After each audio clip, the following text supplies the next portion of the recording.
நாடு சுதந்திரம் அடையலை. நாடு சுதந்திரம் அடையலை. அவன் 21 இறந்துடுறான். 47 தான் விடுதலை அடையுது நாடு. ஆனால் அவன் அதற்கு முன்பு அடைஞ்சிடறான்.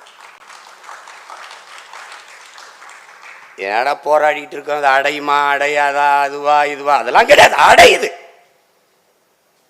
ஆடுவோமே பல்லு பாடுவோமே ஆனந்த சுதந்திரம் அடைந்து விட்டோம் என்று சொல்றார். எங்கும் சுதந்திரம் என்பதே பேச்சு. நாம் எல்லோரும் சமம் என்பதை ஆச்சுங்கிறான். அவன் முடிவு பண்ணிட்டான்.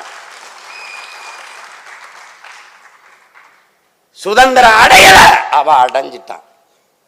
அதான் கால கணிதம். அவன் தீர்க்கதரிசி, அவன் அடைஞ்சிடறான். நீங்க அதுக்கப்புறம் 26 வருஷம் தான் அடையிறான். அவன் அடையிறான். அவனுக்கு தெரியுது அடையுறா, என் நாடு அடையுறான், அடையுதுங்கிறான். மாநிலம் நீ பிரிக்கல, மாநிலம் பிரிக்கல. அதுக்கப்புறம் பல